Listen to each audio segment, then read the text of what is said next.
Question is, I'm currently in third year of my undergrad and how to go about an MBA, and I want to get into Harvard or Stanford. Wait, listen.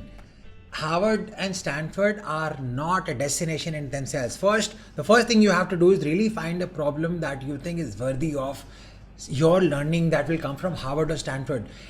Without even knowing, so just imagine one thing. Think about it. Think about it from this perspective. Let's say you want to be something when you're 26, 25, or let's say you want to get to a stage where when you're 32 years of old, 32-year-old, you're working on maybe solving one of the most important complex problems that you've seen in the world, and you will get to experience and know all this only once you've experienced this pre-MBA, have gone through the entire bloodshed of knowing a lot of things that maybe so even in your undergrad you will learn so much.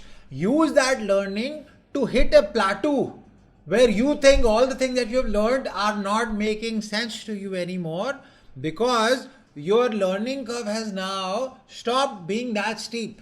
That's the time when you say, you know what, now part 2, round 2 begins, where now I'm going to look at another institution that will take me forward in my life based on wherever I am right now. That will take me forward to the next stage of saying that you've got here so far. Now let me, all the things that you have now struggling with and your mind is telling you that, you know what, I don't understand this. I'll teach you that at Harvard and Stanford. That's the model, that's the ecosystem.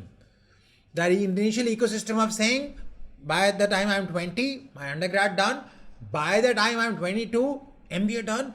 By the time I'm 25, marriage done. Listen, it doesn't work. Marriage is out of context in this discussion. Well, I'm just trying to prove a point, make a point here.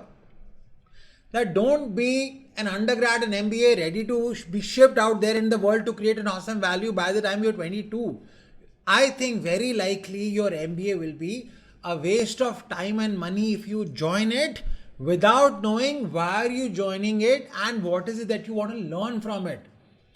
It will end up becoming the experience that you might get at Coursera, Udemy, or the other online programs where you also get to understand marketing, finance, operations, a lot of other business functions. MBA is not only an informational download. It's not only an information download. It's not the replica of Udemy or Coursera. Do you understand? It's transformation in itself. So work in this world, find ways to attack a lot of problems and then come up with a solution.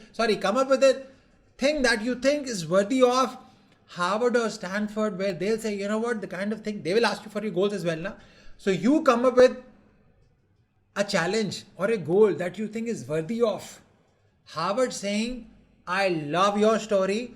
I know that if this is what you want to do in this world, we can help you get there. Because if you don't have it, then they'll say, you know what, the problem that you want, the solution that you want, maybe a course in Coursera or Udemy can also help you get there. Got it? So wait for some time, gain experience, do a lot of heavy lifting in life, and that's when you get to the next stage. Thank you.